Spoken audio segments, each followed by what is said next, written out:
Assalamualaikum warahmatullahi wabarakatuh. Selamat pagi Ibu Rina Patriana Cairani, SSMPD, dan Bapak Sigit Pandu Cahyono, SPD MPD. Perkenalkan, nama saya Cynthia Rosadi, mahasiswa BINUS online dengan program studi ilmu lingkungan. Saat ini saya menjalankan tugas mata kuliah kewarganegaraan di mana saya diminta untuk mewawancarai seputar topik tujuan pembangunan berkelanjutan, yaitu Sustainable Development Goals 6, khususnya tentang air bersih dan sanitasi yang layak untuk semua. Tujuan wawancara ini adalah menggali informasi, pandangan, serta pengalaman Bapak dan Ibu sebagai narasumber yang memiliki keterkaitan isu terhadap lingkungan, baik dari sisi kebijakan, pelaksanaan di lapangan, atau pengalaman langsung dalam menyediakan layanan air bersih dan sanitasi. Sebelumnya, saya mengucapkan terima kasih atas ketersediaan Bapak dan Ibu meluangkan waktu untuk berbagi informasi dengan saya. Semoga hasil wawancara ini bermanfaat untuk pembelajaran saya dan juga menjadi bagian dari meningkatkan kesadaran dan kepedulian terhadap pentingnya akses air bersih dan sanitasi yang aman bagi semua masyarakat. Malam semuanya, perkenalkan nama saya Widi. Saya merupakan salah satu anggota dari aktivis organisasi Sahabat Ciliwung dan memang saya masih aktif dalam berorganisasi. Malam, perkenalkan, nama saya Cynthia dengan mahasiswa BINUS. Salam kenal ya Kak Windy. Saya mau ada beberapa pertanyaan. Bagaimana komunitas melihat hubungan antara kondisi kebersihan Sungai Ciliwung dengan masalah kesehatan masyarakat sekitar, terutama pada kasus diare yang terjadi pada balita? Sangat memprihatinkan gitu kan, terutama bagi mereka yang bukan selalu saja mengelusi. Ada kalanya mereka melaporkan tentang bagaimana kondisi air yang sangat kotor, bahkan ketika anak-anak mereka ataupun balita-balita mereka itu terkena ya penyakit kulit semacam itu kan, bakteri-bakteri yang sangat banyak sekali negatifnya gitu kan. Uh, dan juga diare juga sudah mungkin di zaman kami baru memulai itu tuh sangat marak sekali gitu kan diare.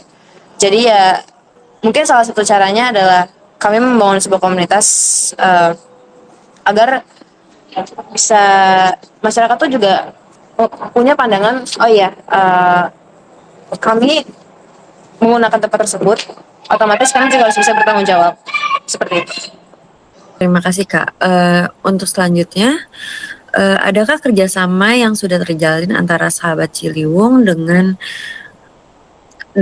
tenaga medis atau puskesmas dalam upaya edukasi kesehatan lingkungan? Sebenarnya secara formal belum terstruktur rapi ya. Tapi tenaga medis yang kami undang itu biasanya hanya bisa menjadi sebuah narasumber gitu, agar masyarakat itu juga bisa melihat pandangan dari medis bagaimana cara mengatasi sebuah penyakit terutama yang sering banget terkena di area sungai ya, kayak penyakit kulit atau diare sekalipun gitu kan. Uh, Terus juga agar mereka tuh mengerti dampak apa sih impactnya ke mereka sendiri ketika mereka tuh uh, mengonsumsi air gitu kan, mengonsumsi air yang sudah terkontaminasi gitu. Dan harapannya sih komunitas kami itu pengen menjalin sebuah kemitraan lah yang lebih berkelanjutan gitu kan, bukan hanya sekedar menjadi narasumber tapi uh, bisa mengedukasikan masyarakat juga. Oh, begitu Kak. Pertanyaan untuk selanjutnya adalah langkah-langkah inovasi apa yang sedang atau akan direncanakan komunitas ini untuk mengatasi masalah pencemaran air dan sanitasi di masa depan? Dari kami sih sudah sangat signifikan ya, dengan mengembangkan jaringan sampah dari pipa PVC dan juga kubus apung HPD ya. Kita juga sudah apply metode-metode tersebut tuh, salah satunya tuh di salah satu tempat di Indramayu gitu. Terus juga dari strategis kami, khususnya harus Harum Jalan lagi gitu kan. Kami pengen mengedukasi masyarakat juga melalui wahana tersebut gitu kan. Dan juga ingin mengadakan sebuah pembinaan atletik lah, atletik air siram gitu kan, untuk bisa mendekatkan generasi selanjutnya gitu kan, agar mereka tuh tahu apa yang harus dilakukan ketika mereka menemukan tempat yang seperti sekarang gitu, Kali Ciliwung yang biasanya kita kenal tuh banyak sampah, banyak banyak limbahnya, seperti itu sih. Pertanyaan saya selanjutnya adalah bagaimana kondisi sanitasi di sekitaran aliran sungai sebelum komunitas ini aktif? Kondisinya tuh sungguh memprihatinkan ya, maksud saya seperti ini. Sebelum adanya komunitas ini tuh habit masyarakat dengan aliran sungai itu, apalagi juga tidak ada yang bukan mendidik sih, lebih ke mengedukasi mereka, itu berdampak sangat buruk.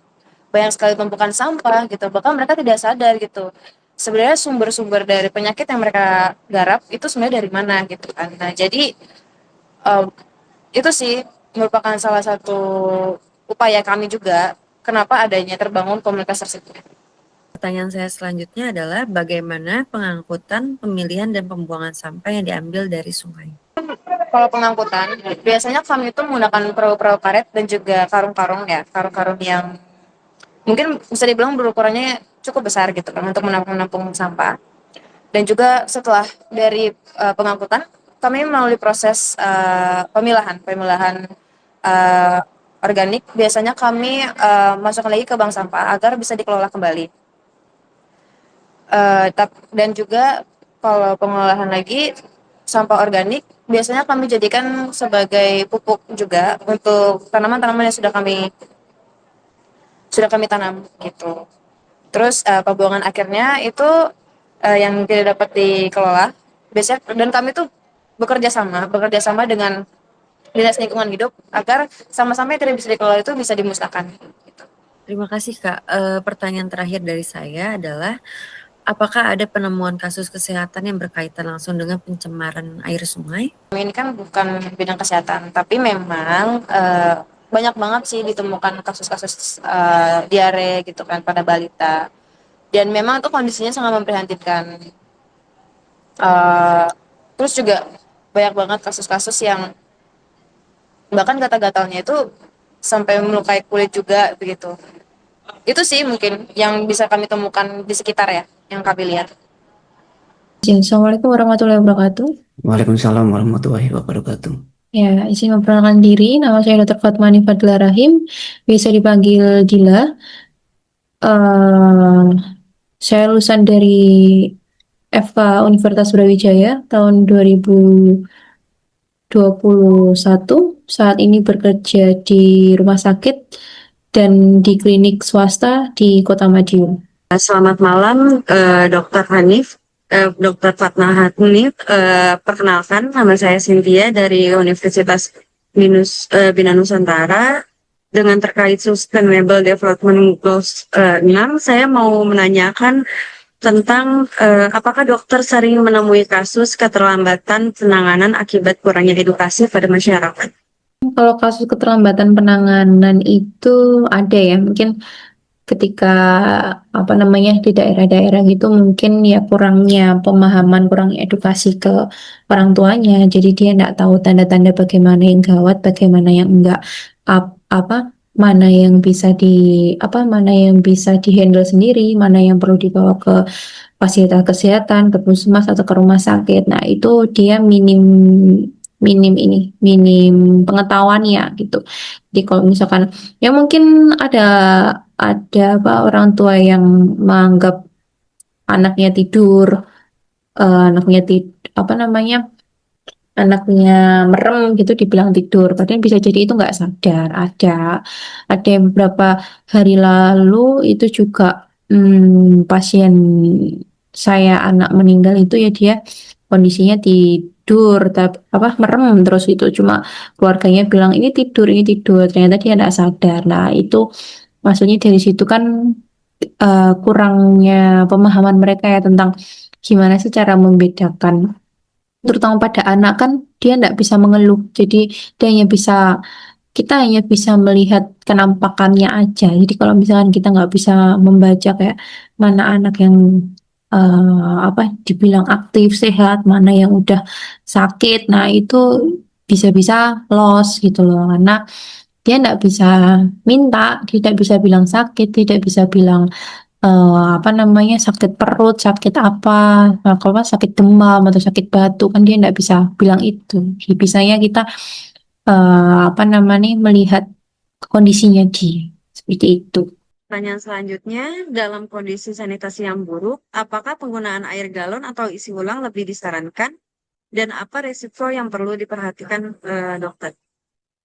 Oke, untuk kalau misalkan ada di suatu daerah dia sanitasinya buruk ya, itu penggunaan air galon itu bisa menjadi salah satu pilihan. Tapi itu tadi yang sebelumnya saya sampaikan, diare itu kan disebabkan oleh karena infeksi bakteri yang mungkin terdapat pada air yang dia sudah terkontaminasi, termasuk dari air galon itu sendiri yang dia tidak diolah dengan baik. Nah, bagaimana biar aman? Ya, kalau misalkan memang itu apa mentok-mentoknya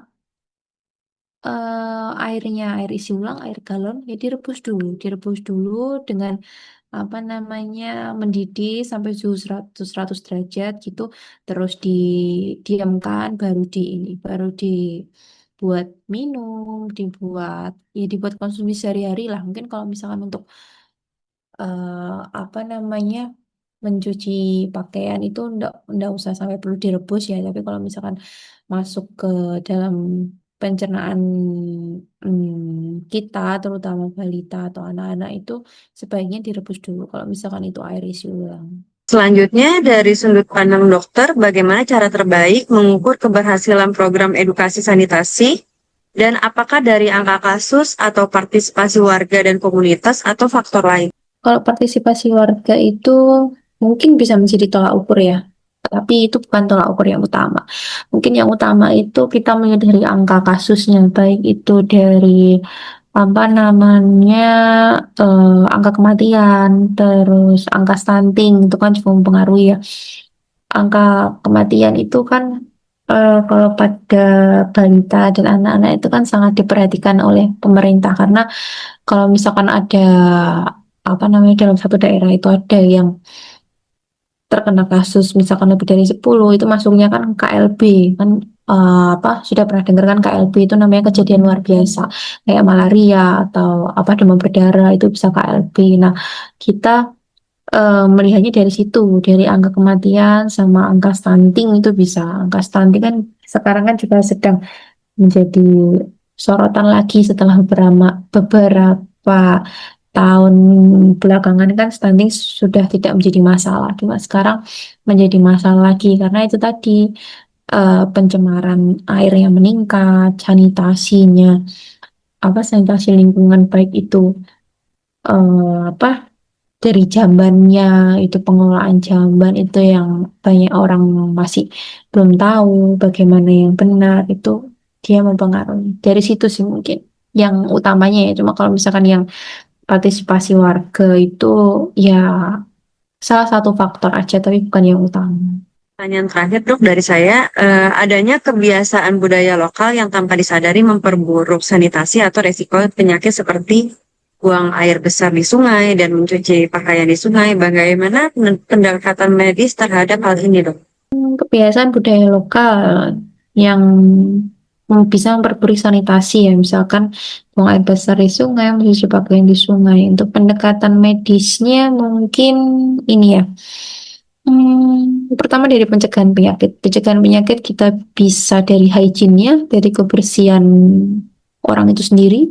Kemudian bisa vaksinasi. Kalau misalkan balita itu kan ada vaksinasi ya, vaksinasi diare namanya rotavirus itu ditetes pada umur eh, 2 bulan, 3 bulan sama 4 bulan.